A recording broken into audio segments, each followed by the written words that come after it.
Graças a Deus. Amém, irmãos? Em paz do Senhor Jesus Cristo. Amém. Abra sua Bíblia. Evangelho segundo escreveu Lucas. Aleluia, aleluia. Evangelho de Lucas. Capítulo 21. Ai, meu Deus amado, repreende nessa Em nome de Jesus. Meu Deus, semana é noite de adoração, é noite de poder, é noite de milagre, Senhor. Em nome de Jesus. Em nome de Jesus. Há poder, meu Deus, nas nossas palavras, disse o Senhor.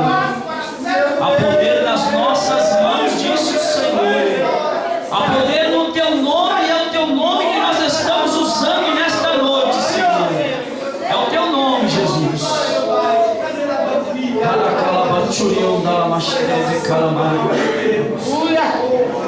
Meu Deus. Capítulo 21, Evangelho de Lucas. Nós vamos ler o versículo de número 14, melhor, versículo 13 até o versículo 19. Evangelho de Lucas, capítulo 21, verso 13 ao 19. Eu quero pedir para você agora toda a sua atenção, toda a sua reverência dentro da casa do Senhor. Nós vamos ler e meditar na palavra do Senhor nesta noite, amém? Quando o homem entra na presença do juiz aí da terra, ele não pode se mexer, não pode falar, né? Se ele está sendo lá julgado, ele tem que ficar calado. Se ele pronunciar alguma palavra, o juiz manda levar ele já direto para o cárcere. Quanto mais reverência nós temos que ter diante do nosso Deus, amém? Nesse momento não é o pastor que vai falar, não é o homem, mas é o próprio Deus que irá usar a minha vida para transmitir a sua mensagem para o teu coração nesta noite, amém? Versículo 13 nos diz assim: e vos acontecerá isto para testemunho. Proponde, pois, em vosso coração não premeditar como haveis de responder, porque eu vos darei boca e sabedoria, a que não poderão resistir, nem contradizer todos quantos se opuserem. E até pelos pais, irmãos e parentes e amigos sereis entregues, e matarão alguns de vós, e de todos sereis odiados por causa do meu nome, mas não perecerá um único cabelo da vossa cabeça. Na vossa paciência possuí a vossa alma. Eu quero repetir com toda a igreja o verso de número 17. Eu irei contar até 3 e os irmãos irão repetir comigo. Depois irão colocar a sua Bíblia sobre o assento e pegar na mão do seu irmão que está aí do lado, amém? 17, 1, 2, 3. E de todos sereis odiados por causa do meu nome. Glórias a Deus. Põe a sua Bíblia sobre o assento. Pegue na mão do irmão que está aí do seu lado. Eu sinto a presença de Deus. Eu estava com o corpo todo tremendo por causa de um remédio que eu havia tomado e havia dado reação. Meu corpo estava todo formigando e tremendo. Por isso o presbítero estava orando aqui por mim, né? Que eu não estava bem. Mas como nós entramos na presença do Senhor, e na presença do Senhor sempre há as suas manifestações poderosas, graças a Deus eu estou melhor e estou sentindo meu corpo fumigar, mas não por causa da média, agora pela presença do Senhor. Feche os teus olhos, irmãos. Quero louvar a Deus com um hino nesta noite. Talvez você venha enfrentando na sua vida situações que aos teus olhos não tem mais jeito, não tem mais saída, mas eu tenho certeza que Deus irá falar contigo nesta noite, amém? Glórias a Jesus. E aí, o tocador me ajudar, o Guilherme já sabe, né? Às vezes ele fala assim, eu sou o teste dele, né? O pastor começa a cantar, mas nós vamos adorar e exaltar o Senhor nesta noite. Quando a vida se torna difícil, quando você não se sente alguém, quando o desprezo invade a tua alma, quando das marcas só restam feridas,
Jesus te dá.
meditando essa tarde em casa e pensando, por que o cristão ele é tão perseguido? Por que o servo de Deus, às vezes ele é tão caluniado, ele é tão perseguido, ele é jogado tanto para baixo? Como o mundo tem prazer, irmãos, de massacrar o servo de Deus. E eu fiquei pensando e me perguntando, Deus, por que, Senhor? Se o cristão, o desejo do cristão, daquele cristão verdadeiro, daquele cristão sincero, que quer ter uma vida pautada dentro dos teus ensinos, da tua palavra, Senhor, ele é tão perseguido, ele não é compreendido, muitas das vezes ele é julgado, Senhor, sem antes ser ouvido. Por que o mundo, ele, ao invés de amar aquele que quer fazer o bem para ele, o mundo odeia e quer acabar, e quer massacrar, e quer destruir a vida desse servo do Senhor? E eu comecei a pensar e analisar, poxa, um cristão verdadeiro, um servo verdadeiro, ele quer ver uma família restaurada, ele quer ver a família edificada, um lar bem construído, ele quer ver a vida das pessoas restauradas, tirada do mundo do crime, tirada do mundo das drogas, da prostituição, quer ver a vida das pessoas sendo restauradas para adorar e louvar o Senhor. E por que o cristão ele é perseguido e massacrado? Ainda mais nos dias que nós estamos vendo aí, nos dias atuais da mídia, como os servos de Deus, a igreja do Senhor está sendo massacrada sobre a face da terra. Eu posso perguntar para qualquer crente aqui, que estão na tribuna, vocês que estão sentados aí, qual é o desejo do teu coração para com a humanidade? Eu tenho certeza que você vai responder: eu quero ver a humanidade salva, eu quero ver eles libertos, eu quero ver o pai de família liberto da cachaça, da bebida, eu quero ver o pai de família sendo pai verdadeiramente para com seus filhos, sendo esposo para com a sua esposa. Eu quero ver a dona de casa não sendo uma mulher dada à bebida, à prostituição, mas sendo uma dona de casa, uma mãe de família, uma esposa. Eu acredito que qualquer cristão aqui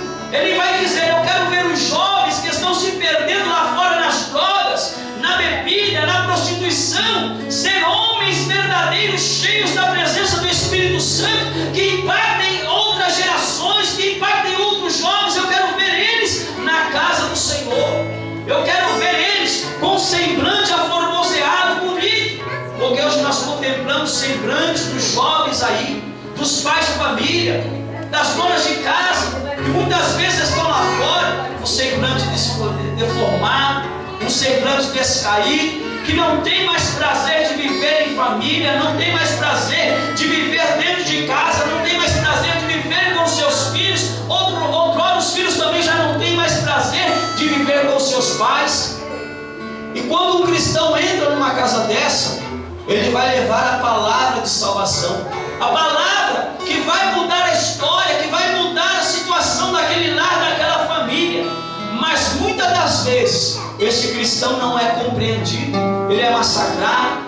Às vezes o cristão está entrando, o povo já viu os crentes bobos, já viu os crentes, falar aí desse Jesus.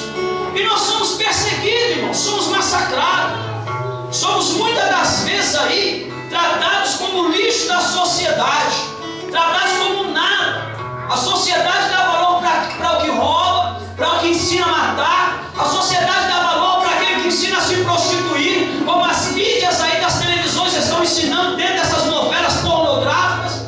A sociedade dá valor para esses homens que estudam aí e querem levar para dentro das famílias, o adultério, a prostituição, como se fosse normal uma jovem de 15 anos dentro da sua casa ter ali relação com um namorado que nem chegou a casar ainda. É isso que a mídia quer ensinar. E muitas das vezes o cristão entra dentro dessa casa e vai ensinar, pregar a verdade, ensinar a verdade para que aquela família cresça uma família estruturada, para que aquela família cresça uma família feliz. E ele é mal compreendido. Às vezes o cristão vai dar um conselho por ver uma pessoa indo para o fundo do poço, indo para o buraco, e ele é mal compreendido, ele é chacoteado. A Bíblia diz acerca de um homem, um profeta de Deus, que certa feita ele estava passando por uma cidade e cerca de 40 jovenzinhos, cerca de 40 meninos começaram a chacotar aquele profeta dizendo: sobe calvo, sobe calvo. Quer dizer, tu és careca, sobe logo, passa logo, careca. Aquele profeta olhou para trás, amaldiçoou aqueles jovens, instantaneamente saiu do meio do mato, duas ursas, e despedaçou aqueles 40 jovenzinhos, porque estava chacoteando com o homem de Deus, porque estava brincando com o homem de Deus. Irmãos, com o servo de Deus não se brinca, com o servo de Deus não se brinca, porque aquele que toca no servo de Deus, diz a palavra que é como se estivesse tocando na menina dos olhos do Deus Todo-Poderoso. Eu comecei a analisar e pensar: Deus, por que, Senhor? Muitas das vezes nós estamos passando pela rua, indo para a tua casa, e o povo está lá: ó crentinho, ó irmãozinho, está levando o sabonete negro debaixo do sovaco aí, para tirar o mau cheiro. E vão chacoteando, vão zombando, mas um dia a ursa vai sair no meio do mato também. E eu comecei aqui sentado a pensar e analisar, e o Senhor, Ele começou a me levar na história de um homem. Essa história é linda e maravilhosa, a história da vida de José. E o Senhor, eu vou pregar sobre José, e o Senhor falou comigo, dentro da palavra, você vai ler uma palavra, que é esta palavra que nós lemos nesta noite, que é por causa do meu nome, é por causa do nome de Jesus, é por causa deste nome poderoso, a qual toda a humanidade, quer crente não crente, há de chegar um dia, vai ter que se prostrar com os joelhos no chão, levantar as suas mãos, abrir a sua boca e declarar: Jesus Cristo é o Senhor.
desista, não pare, não se abata, não fique prostrado pasmado, porque sequer um cabelo da vossa cabeça há de se perder. E eu vou dizer ainda mais: na vossa paciência vocês possuem a vossa alma. Quando ele diz vocês possuem a vossa alma, vocês estão guardando a vossa salvação.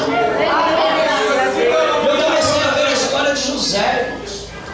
A história de José é linda, porque José era o filho da velhice de Jacó. Até então, José, na sua juventude, Jacó não tinha o seu outro filho na sua velhice, chamado Benjamim. José vivia dentro de uma família que era uma família problemática, era uma família que só dava dor de cabeça para os seus pais, era uma família que não vivia em união, era uma família onde os seus irmãos sempre queriam estar em destaque. Jamais os seus irmãos aceitariam aquilo que Deus tinha para realizar na vida de José. E a história da vida desse homem, a Bíblia vem nos relatar que o pai de José, Jacó, amava mais ele. Por quê?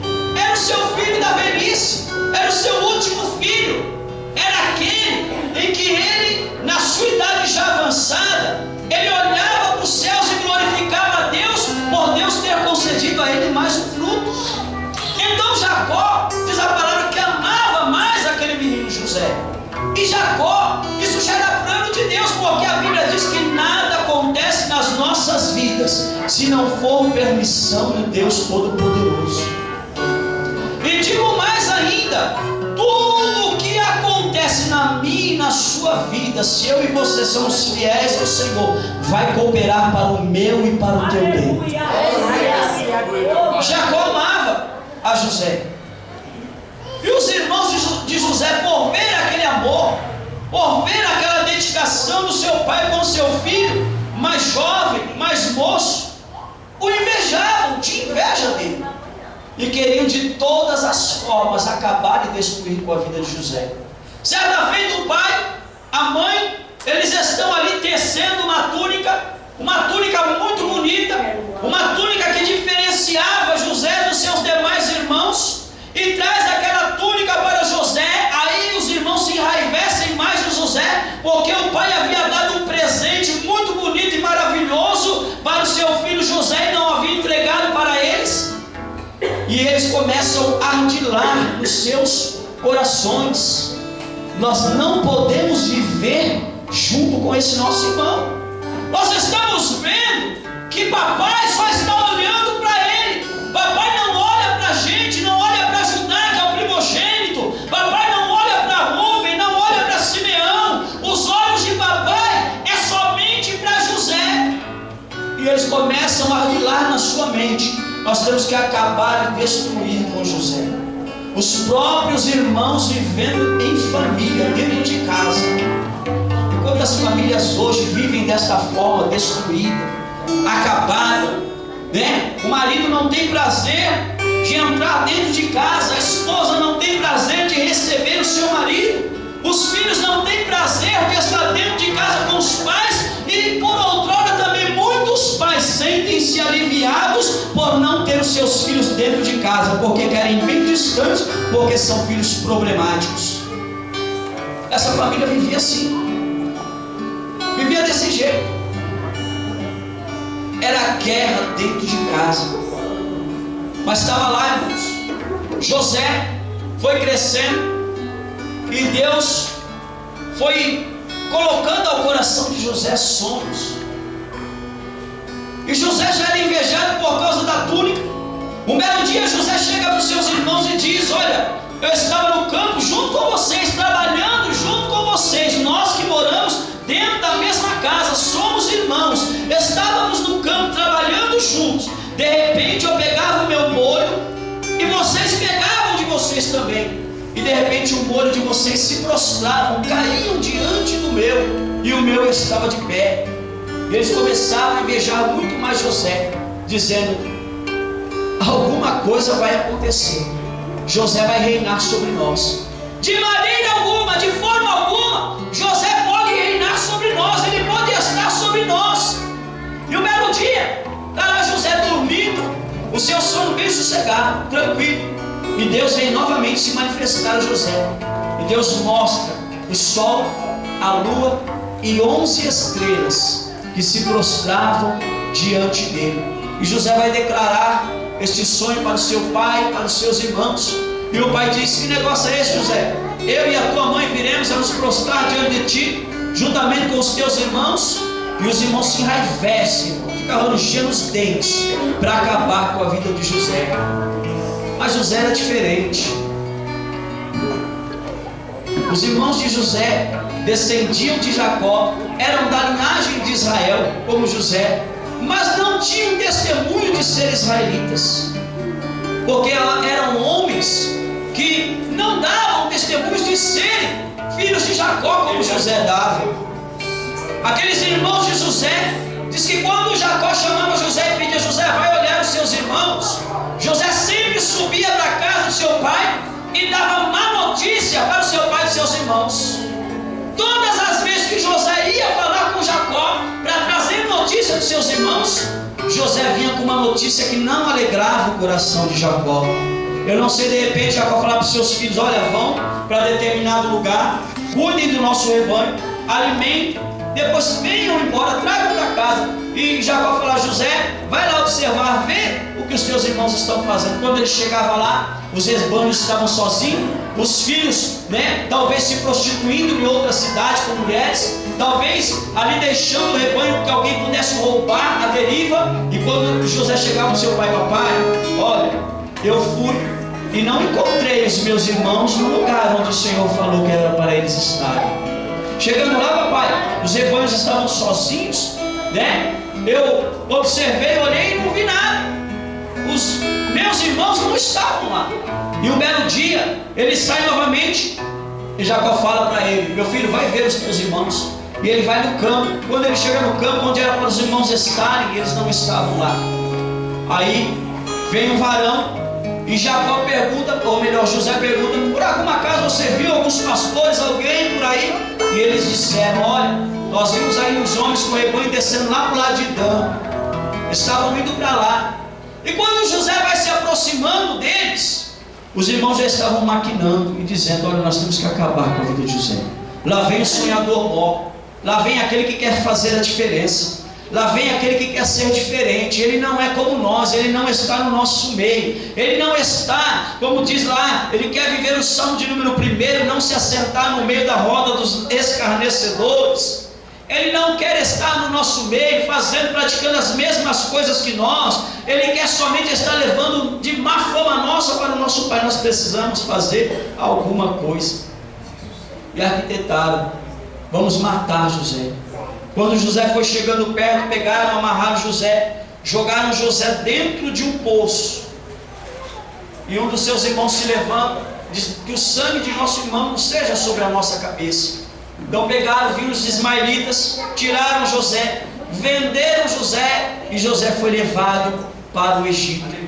E lá no Egito, irmãos, mesmo no meio da casa do seu pai, mesmo no meio dos seus irmãos, lá no Egito, José não se corrompeu, José não se vendeu, José continuou da mesma forma que ele era com seu pai. E um belo dia, José está lá, irmãos, sendo vendido por escravo.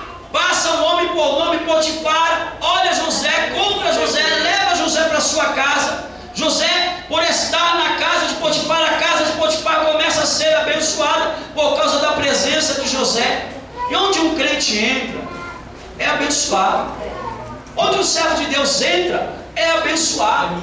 Onde o servo de Deus entra, que é a contenda sai, e a paz e a harmonia entra. Onde o servo do Senhor entra, que há demônios operando, o demônio sai, e o Espírito de Deus passa a reinar. E é por isso que eu não entendo, eu não compreendo, irmãos, porque muitas das vezes nós somos tão massacrados e perseguidos. Não somos compreendidos. E está lá José, na casa de Potifar, abençoou na casa de Potifar. A mulher de Potifar começa a olhar para José com outros olhos, e José, que era servo, ele foge, ele sai correndo, ele é acusado, ele vai para o calabouço, e lá no calabouço ele tem algumas revelações de sonhos que os homens que estavam presos ali tiveram. Ele dá interpretação, vai passando anos e anos. José é levado à presença do rei do Egito, Faraó, e lá na presença do rei do Egito, ele declara um mistério que ninguém poderia declarar para o rei do Egito, Faraó. E quando é declarado, José ainda dá para Faraó: olha, faça assim, assim, assim, para que o Egito não venha sofrer, não venha padecer na fome que está vindo aí sobre a terra. Se proveja de um homem sábio, se proveja de um homem inteligente, se proveja de um homem aí que saiba arquitetar as coisas para que o Egito não venha perecer. Faraó tinha muitos sábios lá, instruídos e capacitados. Faraó tinha muitos homens letrados em todas as ciências, não só dos egípcios, porque o Egito naquela época era a potência maior que havia sobre a face da terra. E Faraó está lá todos os homens de Faraó, os seus grandes, os seus poderosos. Aí Faraó olha para todos e olha para José: mas quem eu posso colocar para esta tal função, que possa desempenhar esta função com grande avidez? Eu não vejo ninguém na terra do Egito a não ser você, José. Era o crente, sabe? Era um crente. Só o crente podia trazer salvação para aquela terra. Aleluia. Só o crente podia trazer resposta para aquela situação, para aquela adversidade que haveria de vir sobre a terra do Egito. Só o crente José, que foi a diferença, que poderia trazer a solução para que o Egito não morresse, os sábios de Faraó não morressem, a família de Faraó não morresse, mas também os seus irmãos que ficaram lá na terra de Israel, a sua casa, a sua família, não morresse. Passou por tudo que passou, viveu tudo que viveu, sofreu tudo que tinha que sofrer, enfrentou tudo que tinha que enfrentar, para que lá no final, aqueles que queriam a sua morte, aqueles que queriam destruir a vida dele, acabar com ele, fossem sustentados em vida, tivessem provisão para poder continuar vivendo. Sabe, as pessoas que falam mal de você, as pessoas que te perseguem, as pessoas que não entendem, não compreendem você, um dia, diz a palavra do Senhor, elas vão ter que vir comer na sua mão. A Bíblia diz que vai chegar um dia que o homem vai andar como vagabundo pela terra, de um lado para o outro, correndo para lá e para cá, procurando esta preciosa palavra que hoje é entregada para você de graça, que hoje é ministrada para você de graça, que hoje é ofertada como alimento para a sua alma, como a solução para o teu problema, como a solução para a adversidade da tua vida. E eu vejo aqui um paralelo da vida de Jesus. Jesus veio, Jesus viveu no meio da sua família. E quando se fala família, Jesus era um israelita nato, e todo israelita considera-se como irmãos. Ele viveu no meio da sua família. E o que Jesus fez? Somente o bem. Quando Jesus começou o seu ministério, o primeiro milagre de Jesus descrito na Bíblia, ele chegou numa festa de casamento. E naquela festa de casamento, ele estava sentado com alguns discípulos, sua mãe, e ele estava observando. De repente alguém chega para a mãe de Jesus e fala: olha, o vinho acabou. E vinho naquela época era sinal de alegria na festa. Se não tivesse vinho, a festa não era completa, não tinha alegria. Chegou para a mãe e disse: olha, acabou o vinho. A mãe chega para Jesus e diz: filho, acabou o vinho, acabou, não tem mais. Aí eu quero explicar uma coisa para você aqui, porque às vezes você pode até pensar, mas o pastor está falando de vinho, então eu posso encher o caco, eu posso beber. Na época, haviam dois tipos de vinho: o vinho embriagante e o vinho não embriagante. Qual é o vinho não embriagante, pastor? É o suco da uva que nós tomamos aqui na Santa Ceia, que ele não contém fermentação e álcool. E o vinho embriagante é aquele que fica guardado e ele vai fermentando e sendo adicionado dentro dele o álcool, né? Ele vai fermentando e criando o álcool dentro dele. Aí Jesus olha para ele e diz: mulher, o que tem eu contigo? A minha hora ainda não é chegada. Aí a mulher fala: ó, tudo que ele fizer, falar, faça. Ele chama os homens e fala: olha, pega aquelas talhas, que eram talhas dos judeus se lavarem, se purificarem, encham elas de água, pode encher até o gargalo. E eles encheram. Jesus foi lá, colocou a concha, né? Uma concha, se diz, tirou e disse: leva para o mestre Sala provar, para o experimentador de vinhos provar, aquele que tem paladar apurado para provar o vinho que eu estou dando. Quando chegou para o experimentador, ele provou e foi para o dono da festa e disse: olha, o que aconteceu, rapaz?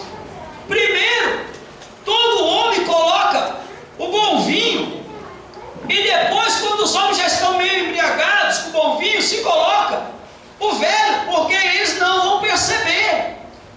Você fez diferente, você colocou o velho, o vinho ruim de início, e agora o melhor vinho está sendo servido.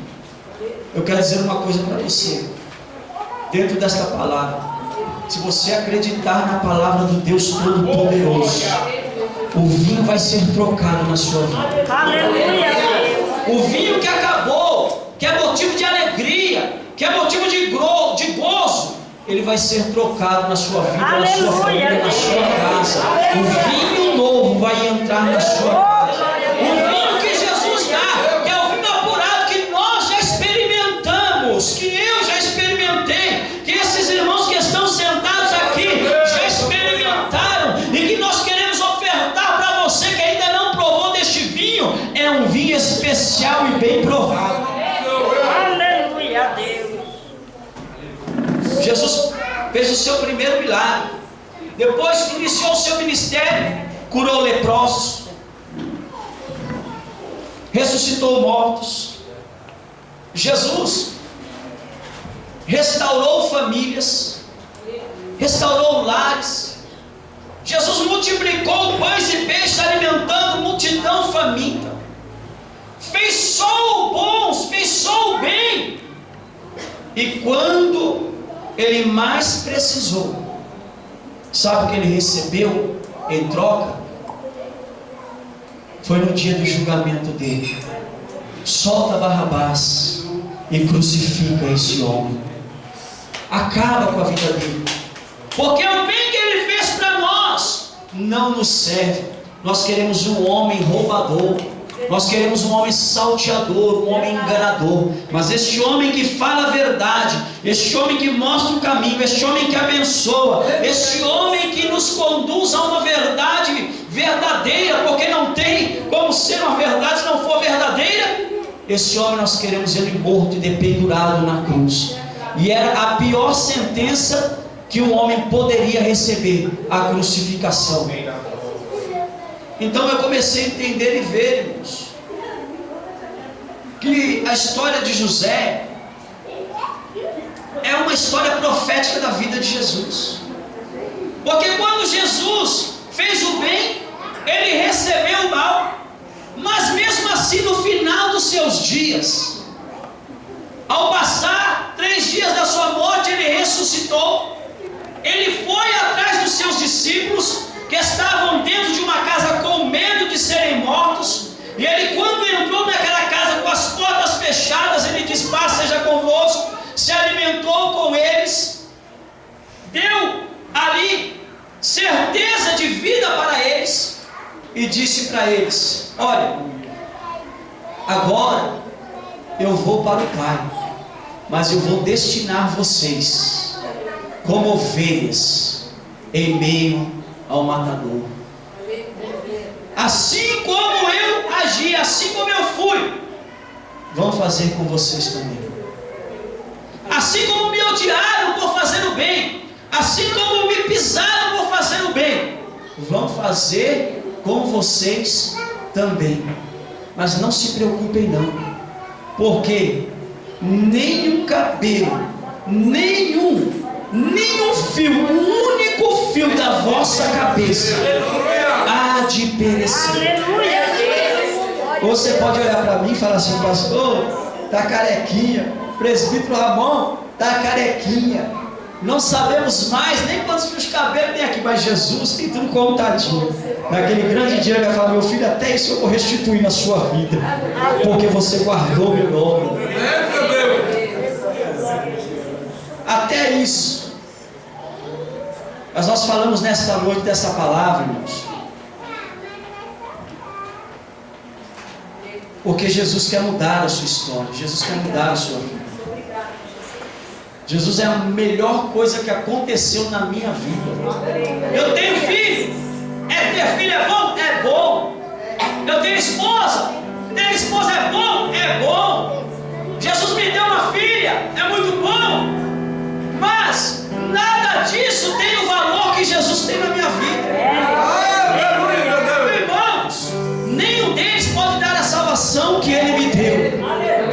Como eu não posso dar para eles a salvação que Jesus entregou para eles.